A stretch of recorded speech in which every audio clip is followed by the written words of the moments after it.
lot of you can tell what type of children you're going to have with the type of person you can see with, and what that person is going to rear your children into.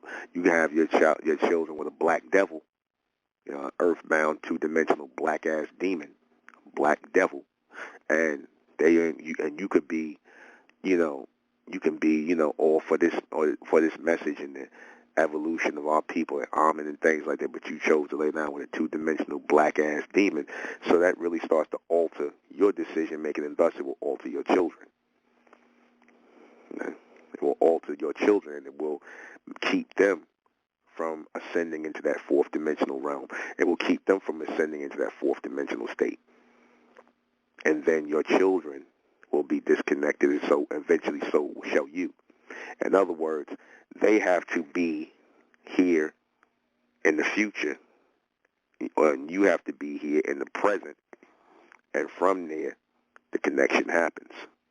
They have to be here in the future, and you have to be here in the present, and, the bridge toward the future is through them. And if you have not,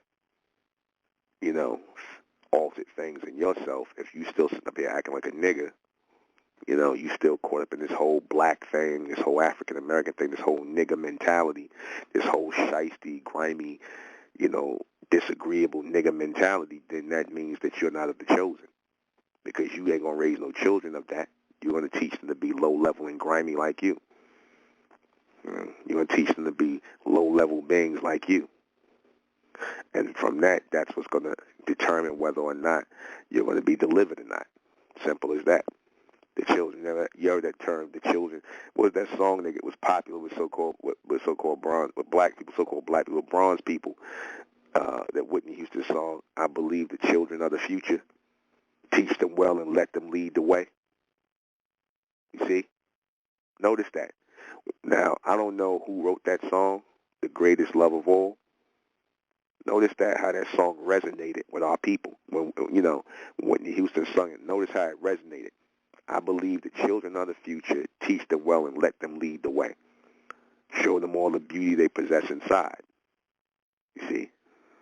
So who are they, when you say let them lead the way, you're saying basically let them be the next generation that is guiding us into the future. The children are everything. This is why the beast makes sure he kills your children. Whenever he comes at you, he wants to take your children. He wants to kill your babies. You see? He wants to kill your children. Because he knows the children are the future. He knows that if he stops your bloodline, if he cuts off your bloodline, then there's no future for you. Y'all going to cut off the bloodline and die. That's why the beast wants you, the black female in the damn abortion clinics, Planned Parenthood. You go on their site right now, see who they got on the damn site, on the Planned Parenthood site. The goddamn liberated black female. And she's sacrificing her children in the image of the beast. So you already know who she's looking to be delivered by. You already know what who's like. And that just goes to show you. The black people are looking to be delivered by the beast.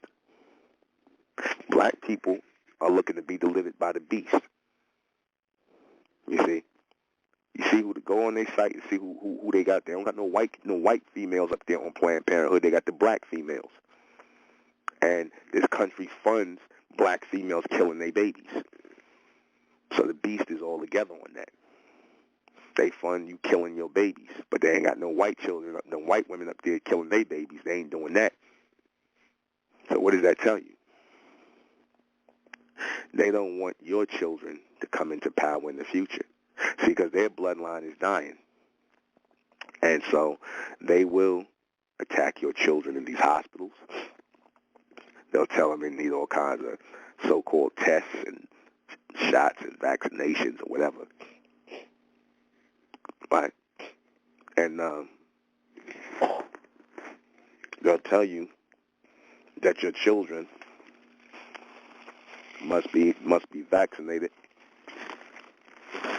and that they must undergo this and undergo that, and, so you got to be mindful.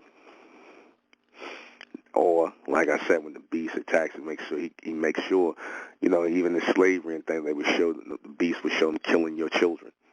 feeding your babies to alligators, all kind of sick demonic stuff that these damn humans do.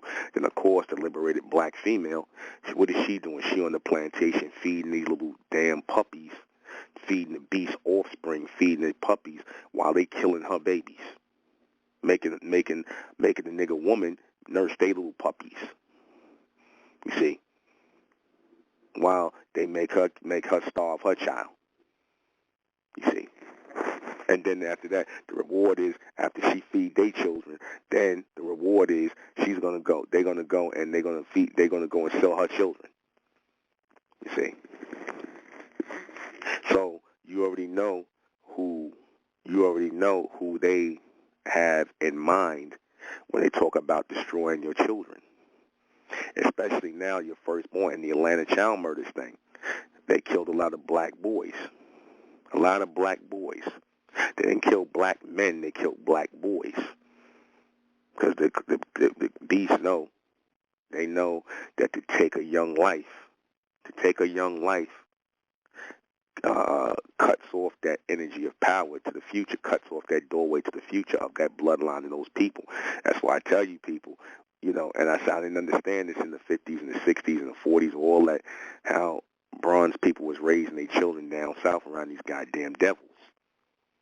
How they was raising their children around these goddamn devils. Wanting to mix with these devils, wanting to lay with these devils and whatnot, who want to do nothing but destroy your seed. Who hate you because of who you are. And which you have an open door to. So I said we must increase the protection of our children in order for our deliverance to take place. These old Negroes back then, there's no deliverance for them, man. There's no deliverance for them old niggas back then who was up here worshiping the image of the beast, a.k.a. white Jesus, and allowing their children to be destroyed by these beasts out there, those cave beasts out there, those animals. And then wanting to sit in the same damn place with them and eat at counters with these people. You see, that was the ultimate punishment for these niggas, man. That was the punishment and the humiliation for them. But still in the beast they trusted. They still went and fought in wars for these beasts, for these animals. Took all kinds of disrespectful treatment. And they still worship the image of the beast. So there's no deliverance for them, and there's no forgiveness for them. You see? There's no deliverance and no forgiveness for them. Deliverance is only going to be for those who speaking like this, who think like this, who standing up in the image of Amen, in the image of the serpent. See, because the serpent deals with swift justice, swift judgment, I should say. The beast, you know, his judgment is at hand.